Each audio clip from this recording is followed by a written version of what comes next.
আমরা ছোটবেলা থেকে শিখে আসছি যে ধৈর্য ধরা মহৎ গুণ, কিন্তু আমাদের কেউ শিখায়নি যে ধৈর্য ধরা আর সহ্য শক্তির মধ্যে সূক্ষ্ম একটা দেয়াল আছে।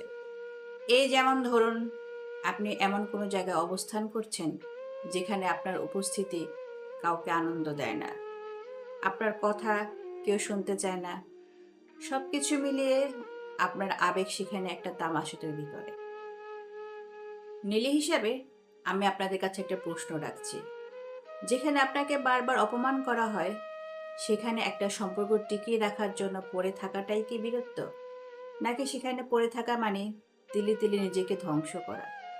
আজ আমরা কথা বলবো সেই কঠিন সত্য কথা নিয়ে, যে আপনার জীবন বদলে দেবে।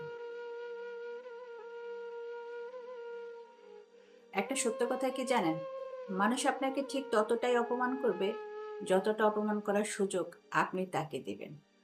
আমরা ভাবি আজ না হয়তো কাল সে তার ভুল বুঝতে পারবে, কিংবা হয়তো তাকে আরেকটু ভালোবাসা দিলে তার মন বলবে। কিন্তু মনে রাখবেন, যে পাথর আপনার পায়ের তলায় থেকে আপনার পায়ে ব্যথা তৈরি করে, সেই পাথরকে যখন আপনি বুকে তুলে নেবেন, তখন সেই পাথরের আঘাতে শুধু আপনার বুকই ক্ষত বিক্ষত হবে, কিন্তু সেই পাথরের কিছু হবে না। সত্যি বলতে, অপমান যখন প্রতিদিনের অভ্যাস হয়ে যায়, তখন সেই মানুষের মনে আপনার প্রতি কোনো ভালোবাসা কিংবা সম্মান আর অবশিষ্ট থাকে না। সেখানে আপনি তখন কেবল প্রয়োজন হয়ে দাঁড়িয়ে যান। আর তাই ঘর ভর্তি মানুষ থাকার পরও যদি আপনার নিজেকে একা মনে হয়, তাহলে বুঝে নেবেন সময় হয়েছে নিজের সম্মান নিয়ে বের হয়ে আসা।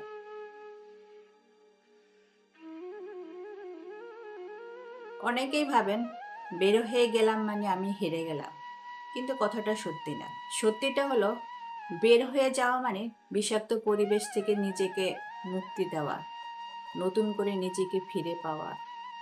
আর এটা কোনো পরাজয় নয়, এটা হলো জীবনের নতুন শুরু। আপনি যখন একটা ভুল জায়গা থেকে বের হয়ে আসেন, তখন আপনি শুধু সেই মানুষগুলোকে হারান না, আপনি ফিরে পান আপনার পুরনো আমিকে, আপনার অস্তিত্বকে, আপনার হাসিকে, আর আপনার শান্তিকে। একটা কথা মনে রাখবেন, বীরত্ব কেবল যুদ্ধে জেতায় না। বীরত্ব হলো সে জায়গায় আর ফিরে না আসা যেখানে আপনার কোনো সম্মান নেই, শান্তি নেই। নিজের অস্তিত্ব টিকিয়ে রাখাটাই এই জীবনের সবচেয়ে বড় উদ্দেশ্য। সরে আসার সময় চিৎকার বা গালিগালাজ করার কোনো প্রয়োজন নেই। গালিগালাজ কিন্তু অপমানের বদলে আপনার নীরবতাই হতে পারে আপনার সবচেয়ে বড় জবাব। যাকে বোঝাতে চেয়েও আপনি বোঝাতে পারেননি, তার কাছ থেকে নীরবে চলে এসে তাকে বুঝিয়ে দিন তার জীবনে আপনার মূল্য কতটুকু ছিল। তাই চলে যাওয়াটা হোক নিঃশব্দে, কিন্তু আপনার ব্যক্তিত্বের ছাপ যেন রয়ে যায় সেই শূন্যতায়।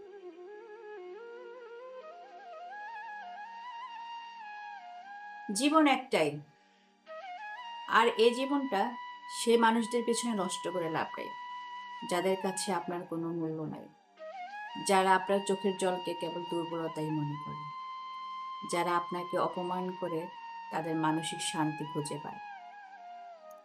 মনে রাখবেন, একা থাকা অনেক ভালো, কিন্তু এমন কোনো মানুষের সাথে থাকা উচিত না যে প্রতিটি মুহূর্তে আপনাকে ছোট করে। আজকের ভিডিওটি যদি আপনাদের মনের কোণায় কোথাও সামান্যতম সাহস যোগায়, তাহলে নিজেকে আটকে রাখবেন না, নিজের সম্মান নিয়ে বাঁচুন। আচ্ছা, আপনারা যারা এই পরিস্থিতিতে আছেন, তারা কি মনে করেন চুপচাপ সরে আসাই কি সবচেয়ে বড় জবাব, নাকি দিলে দিলে নিজেকে ধ্বংস করে দেওয়াটাই এই জীবনের লক্ষ্য হওয়া উচিত? কমেন্টে আপনার মনের কথা অবশ্যই জানাবেন। দূরে কোথাও নিজেকে হারিয়ে ফেলার আগে নিজের ভিতরটাকে একবার খুঁজে দেখুন। ভালো থাকবেন।